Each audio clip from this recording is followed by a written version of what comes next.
Most people have never heard this, but try and follow what I'm going to tell you. There are two kinds of law on the earth. One is called civil law, which is the law of the land, and one is called maritime admiralty, which is called the law of water. The maritime admiralty is banking law, and the law on the maritime admiralty says that you, because you came out of your mother's water, are a maritime admiralty product. This is why the ship is sitting in its berth and is tied to the dock, and the captain has to give a certificate of manifest to the port authority because money is changing hands. This is why when you were born, you have to have a birth certificate. It's got to be signed by the dock, because that's where the ship is tied to, is the dock. So the dock signs your birth certificate. Why? Because you came down out of your mother's water. You came down her birth canal. You are a maritime admiralty product, and therefore your birth certificate is signed by your mother, and where your mother signed on the birth certificate, get it, you will see it does not say parent or mother, it says informant. Your mother was informing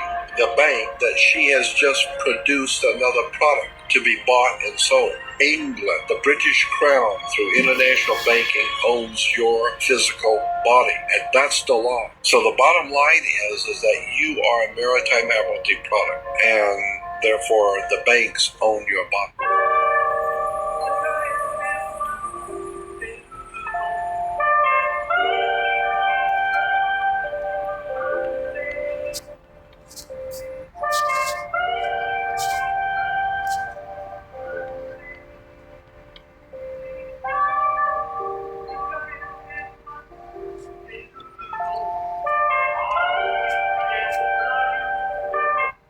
Agenda 21 is kind of a code name for a master plan originated at the United Nations to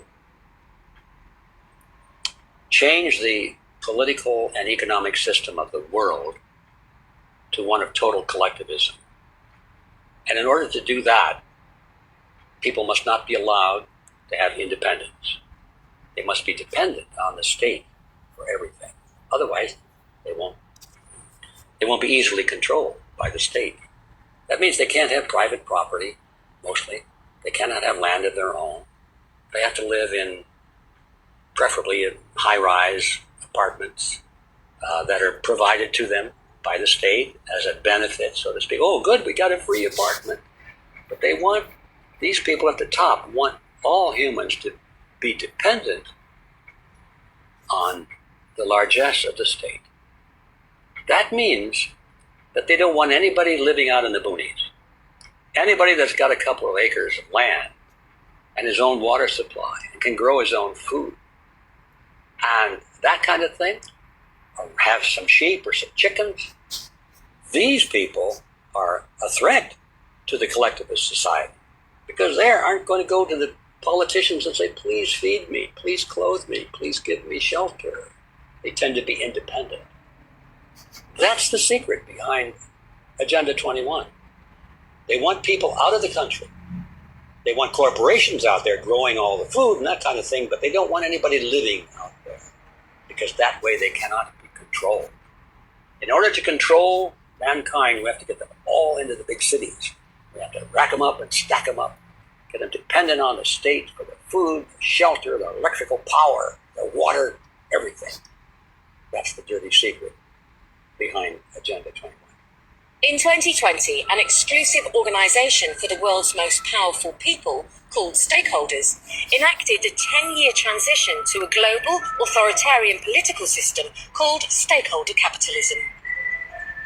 It's a funeral of shareholder capitalism, and it's a birth of stakeholder capitalism. You have shown us the way forward. One of their agendas by 2030 is to own the food supply chain. Bill Gates became the largest individual owner of farmland. According to their reports, this is what they want us to eat. GMO wheat, every piece of corn I've ever eaten is GMO corn. So these are things that billions of years of using these products have been done.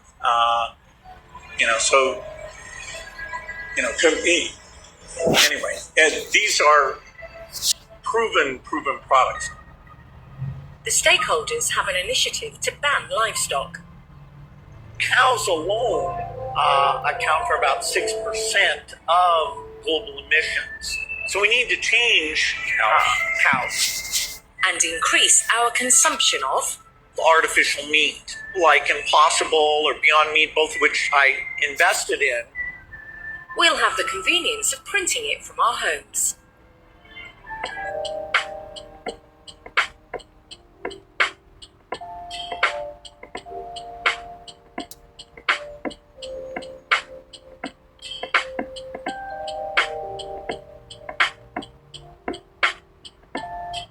Now I'm sure you guys heard what happened in Texas, right? The river jumped 23 feet, kids gone, and Camp Mystic underwater. But let me show you why this ain't just Texas. Because once you line it up flood by flood, it's the same play, different stage. Eastern Kentucky 2022. Flash floods took out entire mountain towns. Multi-generational land wiped out. No warning, no escape. Mississippi Delta 2023. Historic black farmlands flooded out. Right after federal insurance updates raised the rates. Selma, Alabama 2024. Extreme rain hit historic districts. And then here comes the developers will rebuild offers. Houston, Texas 2020. It was the 5th flood in 10 years. The same zip codes hit every time. And guess what? It's low-income areas near bayous that never get an upgrade. East St. Louis 2021. The levee failed in fast. And the land right behind it, sitting on some of the oldest black-owned property lines in the state. Camden, New Jersey 2023. Rain hits hard. FEMA zoning flips. Next thing you know, luxury apartments on old church lots. Watsonville, California 2023. Latino farming communities devastated by floods. Land value dropped and agribusiness moved in fast. North Carolina 2022. Historic areas near the Cape Fear River were submerged and insurance dropped coverage right before the rains hit. From Detroit to Buffalo, New York to Florida and so many more. But do you see it now? It's never just about water. It's where it hits. Who owns the land and who shows up after. Different cities, same result. Legacy gone, the buyouts fast, and the rebuild don't look like the past. So nah, this ain't coincidence. It's a playbook with the weather forecast.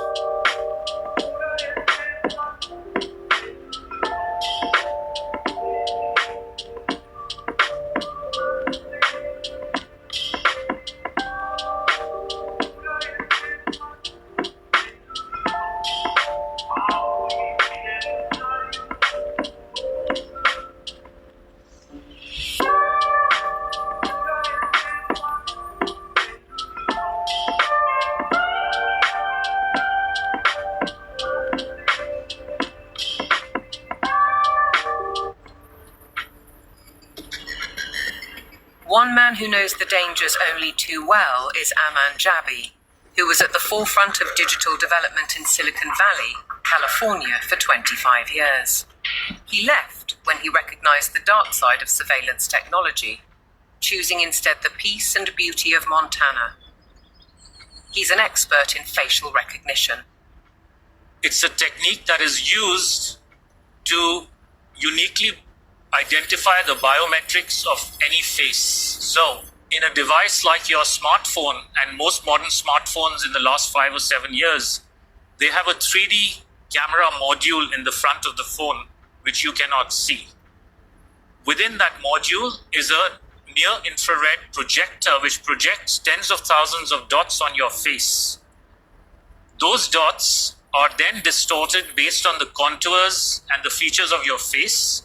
And there's a near-infrared camera then takes a picture of that distortion, captures it, and then reverse engineers the exact profile of your face. In the longer term, facial recognition will be used to unlock your digital identity, which is going to be a tool of control for the agendas that are coming down the pipeline. Elements of that control are already with us. Alexa, good morning. Good morning.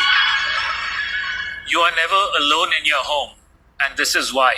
All your devices at home and all smart appliances, they are all connected on a wireless network. Many of these devices will have cameras, many will have microphones, and so they are monitoring everything all the time.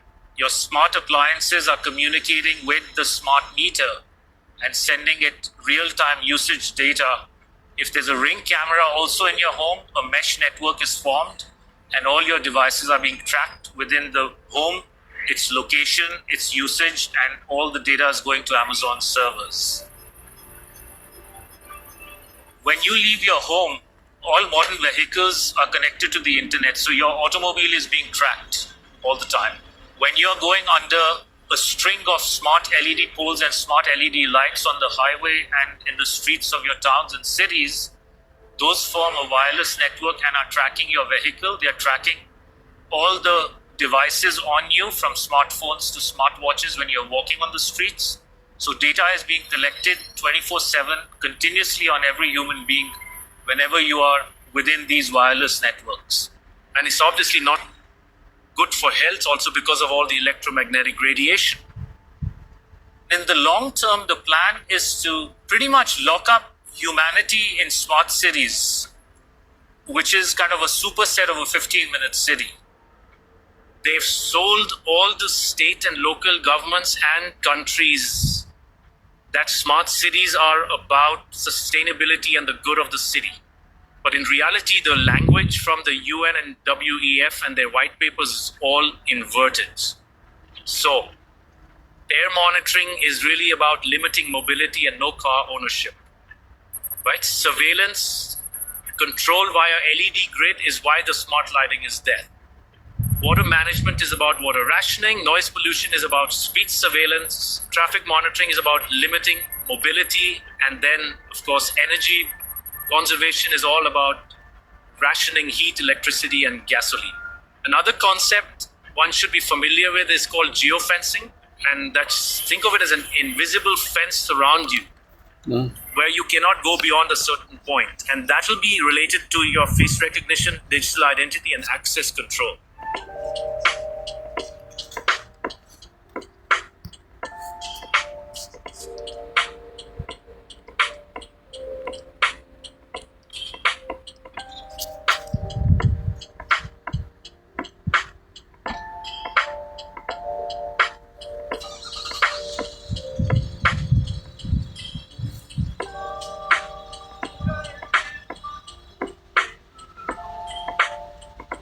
Your smart contracts, SoftBrick can turn off your digital currency beyond a certain point from your house.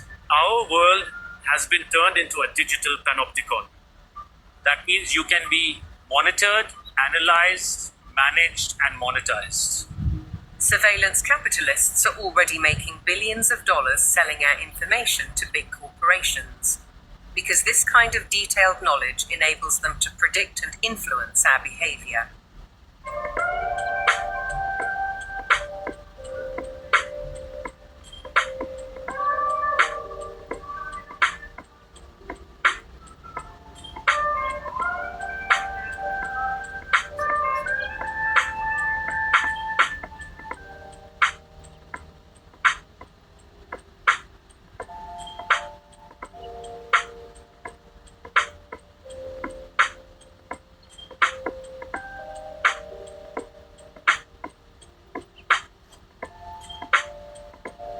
Maybe in a couple of decades, when people look back, the thing they will remember from the COVID crisis is this is the moment when everything went digital. This was the moment when everything became monitored. I think that the big process that's happening right now in the world is hacking human beings, the ability to hack humans, to understand deeply what's happening within you, what makes you go. COVID is critical because this is what convinces people to accept, to legitimize total biometric surveillance. We want to stop this epidemic. We need not just to monitor people, we need to monitor what's happening under their skin. But exactly the same technology can determine what you think about the government. You know, anger is a biological phenomenon, just like disease. It's not some spiritual thing out there. It's a biological pattern in your body. With this kind of surveillance, I mean, you watch the big president, the big leader, gives a speech on television. The television could be monitoring you and knowing whether you're angry or not, just by analyzing the cues, the biological cues coming from your body. The thing is, it's not just you're now watching this. The thing is, we know that you're watching this, and we also know how you feel. Are you angry about what you hear? Are you frightened? Are you bored? This is the kind of power that Stalin didn't have. You know, when Stalin gave a speech, everybody, of course, clapped their hands and smiled. Now, how do you know what they really think about Stalin? It's very difficult. You can't have a KGB agent following everybody all the time. Even if you do it, he's just watching your outside behavior. He doesn't really know what's happening in your mind. But in 10 years, the future Stalins of the 21st century, they could be watching the minds, the brains of all the population all the time. And also they will have the computing power to analyze all. And COVID is important because COVID legitimizes some of the crucial steps, even in democratic countries. Do you believe in God? I didn't until my homie